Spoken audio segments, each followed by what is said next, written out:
नमस्कार बच्चों, मैं डॉक्टर पूनम जोशी, सह आचार्य संगीत वाद्य। बच्चों, आज मैं आपका जो विषय ले रही हूँ वो है संगीतकारों का जीवन वृत्तांत और हमारे भारतीय शास्त्रीय संगीत में उनका क्या योगदान रहा, इस पर चर्चा करेंगे। जैसा कि आप जानते हैं कि हमारे जो भारत के शास्त्रीय संगीत है उसकी एक बहुत ही समृद्ध परंपरा रही है।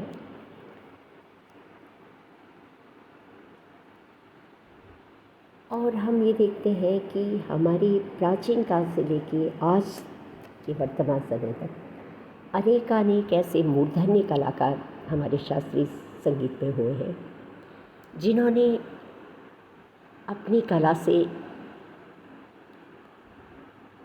हमारे शास्त्रीय संगीत को तो समृद्ध किया ही है और देश विदेश में भी हमारे शास्त्रीय संगीत के परचम को लहराया है। तो आज मैं पहले जिन उस्ताद के बारे में चर्चा करूँगी वो हैं उस्ताद आमिर खां साहब, जो कि आपकी गायन की एक अत्यंत ही मूर्धन्य प्रतिभाशाली कलाकार रहे हैं।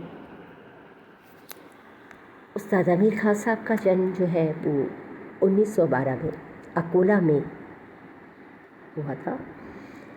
आपके पिता उस्ताद शाहगीर खां इंदौर दरबार में वीणा तथा सारंगी के प्रसिद्ध कलाकार थे। अब हम ये देखते हैं कि आमिर खां साहब की समय में, यानी उनके जो समकालीन जो संगीतज्ञ थे वो बहुत ही उच्च कोटि के थे, जैसे रज़ा अली खां साहब, वहीद खां साहब, नासिरुद्दीन डागर, कृष्णा राव आप्टे। ये एक लंबी फेहरिस्त थी कलाकारों की। अच्छा, ये सारे कलाकार जो थे ये आपके भी घर आया जाया करते थे। इस कारण क्या था, एक अचेतन रूप से इन सभी कलाकारों की छाप आपके ऊपर पड़ी और इनके संगीत की छाप भी आपके ऊपर पड़ी, जिसको कि आपने आत्मसात कर लिया। फिर बाद में आपने जो है गायन सीखना प्रारंभ किया। इंदौर में प्रारंभ में हम देखते हैं कि ख्याल गायकों का कोई प्रसिद्ध घराना नहीं था, परंतु बम्बई में भेंडी बाज़ार की अमान अली खां साहब जैसे गायकों का प्रभाव जो था वो आमिर खां साहब की गायकी पर पड़ा। इंदौर के बाद आमिर खां साहब जो थे वो 5-6 वर्षों के लिए बम्बई चले गए। वहीं उनकी मुलाकात अब्दुल वहीद खां साहब से हुई। तो वहीद खां साहब ने उनका गाना सुना और उस पर एक टिप्पणी की कि तुम अच्छा गाते हो लेकिन तुमको मेहनत करनी चाहिए। अब ये बात उनके दिल में ऐसी लगी कि उन्हें लगा कि मैं अच्छे से अच्छा गाऊं ताकि उस्ताद वहीद खां साहब की मैं प्रशंसा प्राप्त करूं। तो इसके लिए उन्होंने अथक प्रयास किया और ये उनकी साधना का ही परिणाम था कि आखिरकार वहीद साहब को कहना ही पड़ा कि मुझे अब पूर्ण विश्वास हो गया है कि मेरे घराने की गायकी को आमिर खां जिंदा रख पाएगा। यानी उन्होंने वहीद खां साहब ने जो था उनकी प्रतिभा और उनकी गायकी की क्षमता को एक मोहर लगा दी। धीरे धीरे आपकी कला जो है वो परवान चढ़ने लगी। कुछ समय आप कलकत्ता भी रहे। वहीं आकाशवाणी से आपका पहला कार्यक्रम प्रसारित हुआ। फिर अन्य बड़े बड़े सम्मेलनों में, अधिवेशनों में, प्रोग्राम में आपको आमंत्रण मिलने लगा। जहाँ तक कि आपकी गायन शैली है, संगीत को योगदान है, वो देखते हैं कि आमिर खां साहब ने अपनी कठोर साधना से एक ख्याल गायन की एक विशिष्ट शैली जो थी बना ली थी। आज भी वो आमिर खानी स्टाइल जो है कहलाया जाता है। आपकी आवाज़ की कुछ सीमाएं थीं, लेकिन उन कमियों को आपने अपनी ताकत बनाकर गायन की एक नवीन शैली को जन्म दिया, जिसमें स्वर संधान की प्रतिभा एवं कल्पना का आपका एक अद्वितीय सम्मिश्रण हमें देखने को मिलता है। अच्छा, आप अपनी स्वभाव से भी आप बहुत संवेदनशील, उदार, सहिष्णु और बिना किसी आडंबर के एक सीधा सरल व्यक्तित्व के धनी थे आप। तो इस कारण हम देखते हैं कि जैसा कि ये विदित है कि किसी भी व्यक्ति की पूरी की व्यक्तित्व की छाप जो है उसके संगीत में झलकती है। तो इसी तरह से यही सब चीज़ें जो थी वो आपकी गायन में भी परिलक्षित होती थी। आमिर खान साहब में कंठ माधुर्य, तान मीड़ की मिठास, रागों की शुद्धता, उनकी कला मर्मज्ञता, लालित्य, सभी सदीवी स्वर लहरी, ये कुछ ऐसी विशेषताएं थी जो कि उनको अन्य कलाकारों से अलग करती थी। खान साहब के आलाप में स्वरों की एक विशेष प्रकार की बढ़त भी, जिसे खंड मेरू कहा जाता है, देखने को मिलती थी। आप विशेषतः विलंबी झुमरा लय में गाना पसंद करते थे, इसलिए आपका जो गाना है वो बहुत गढ़ी हुई लय और बहुत अति विलंबित लय में जो है आप गाना जो है वो आपका प्रसिद्ध रहा। आप सीधा साधा और लयदार ठेका पसंद करते थे, मतलब बगैर किसी चमत्कार के बिल्कुल एक सीधा साधे लयदार ठेके में आप गाना पसंद करते थे। और ठुमरी आदि इस प्रकार के गाने को आप थोड़ा सा पसंद नहीं करते थे, उनको आप इसके बजाय आपके गायन में हम देखते हैं कि ध्रुपद का भव्य अभिजात व ख्याल का जो है अलंकरण जो है हमें चमकीलापन जो है आपके उसमें नज़र आता है। तो इस प्रकार हम देखते हैं कि ख्याल गायकी के क्षेत्र में आपका अमूल्य योगदान रहा। आपके योगदान के कारण बिहार संगीत नाट्य परिषद ने 1958 में अपना फेलो बनाया। तो 1967 में आपको संगीत नाटक अकेडमी पुरस्कार मिला एवं 1971 में भारत सरकार द्वारा पद्म भूषण पुरस्कार से आप सम्मानित हुए। इस प्रकार देखते हैं कि इस महान कलाकार ने कि 13 फरवरी 1974 को अचानक एक कार दुर्घटना में आपकी मृत्यु हो गई, जो कि निस्संदेह संगीत जगत के लिए एक अपूर्णीय क्षति थी। तो ये थे उस्ताद आमिर खान साहब। अब मैं अगले जिन उस्ताद की बात कर रही हूँ वो है उस्ताद अलाउद्दीन खान साहब।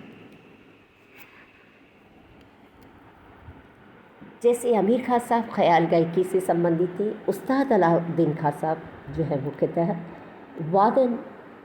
वाद्य संगीत के लिए प्रसिद्ध रहे हैं, जो कि एक बहुमुखी प्रतिभा संपन्न व्यक्ति थे।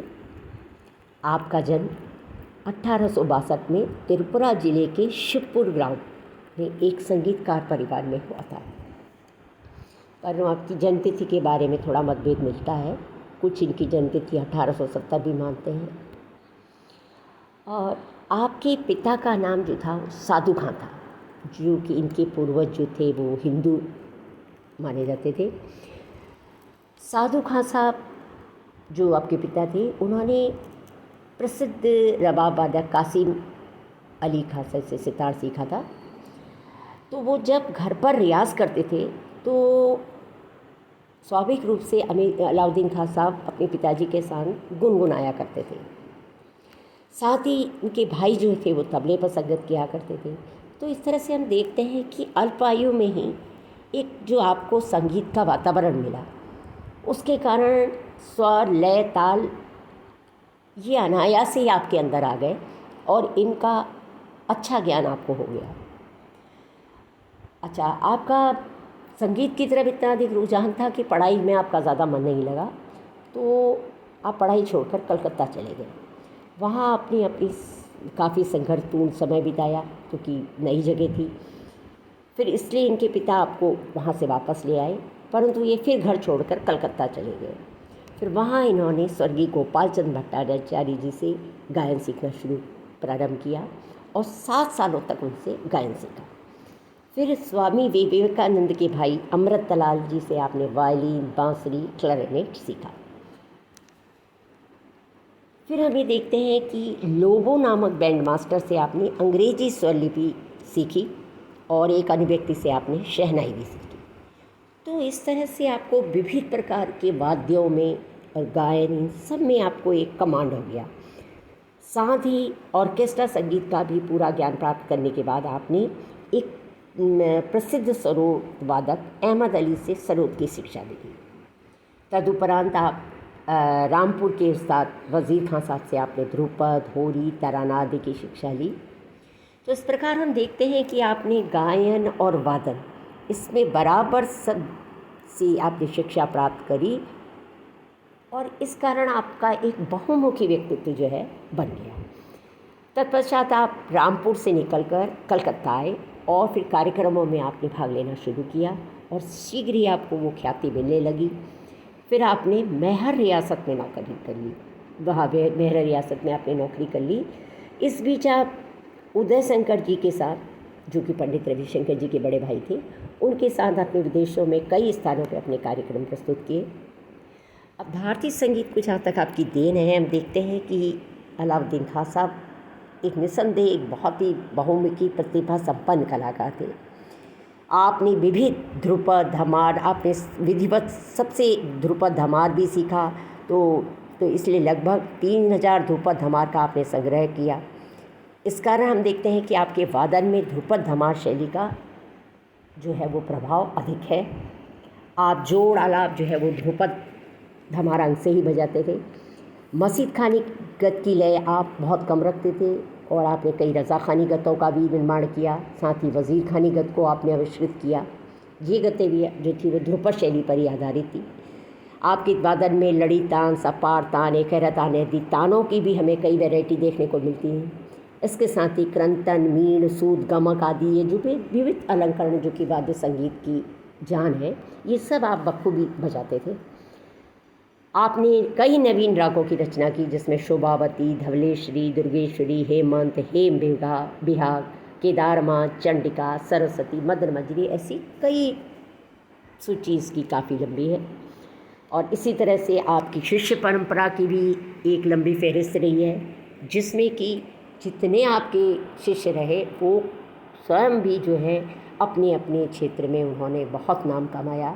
जैसे अली अकबर खां साहब आपके पुत्र, जो कि सरोद के, अन्नपूर्णा देवी जो कि सुरबहार की आपकी पुत्री थी, जो कि सुरबहार की बहुत अच्छी बजाने वाली, पंडित रविशंकर जी, पंडित निखिल बैनर्जी जो दोनों सितार के मूर्धन्य कलाकार, इसलिए पंडित पन्नालाल घोष जो बांसुरी में, श्रीमती शरण रानी सरोद में, इंद्रनील भट्टाचार्य सितार, ज्योतिन घोष सरोद में, बहादुर खां साहब सरोद में। इस तरह हम देखते हैं कि आपके जो है सरोद, सितार, बांसुरी, हर वाद्य की कई विधाओं में आपके शिष्य जो हैं आपने तैयार किए, जो कि आपका शास्त्रीय संगीत को बहुत ही अमूल्य और असाधारण योगदान है। और इसीलिए हम देखते हैं कि आपके शिष्य जो हैं वो उच्च कोटि के कलाकार हैं, जिन्होंने अपनी वाद्य परंपरा को और अपने गुरु के नाम को जो है देश विदेश में उसका परचम फैलाया है। अलाउद्दीन खां साहब स्वयं किसी सम्मान के मोहताज नहीं थे, लेकिन आपको उनके कार्य के अनुरूप कई सम्मान प्राप्त हुए, जैसे भारत का गौरव, आफताबी हिंद, संगीताचार्य, संगीत नायक, पद्म भूषण सम्मान आदि। आखिर में 6 सितंबर 1972 को इस महान कलाकार ने अपनी अंतिम सांस ली। इस प्रकार एक बहुत अमूल्य निधि जो है वो संसार से विलुप्त हो गई, पर आपने अपनी शिष्य परंपरा के रूप में आपने अपनी जो है एक जो शिष्य परंपरा के रूप में आपने इतना संगीत के लिए अनूठा कार्य किया है कि आज भी आपको लोग जो है याद करते हैं और आपको जो है प्यार से लोग बाबा के नाम से जानते थे। तो आज भी आपको जो है उसी आदर सम्मान के साथ आपको लोग जानते हैं। Thank you.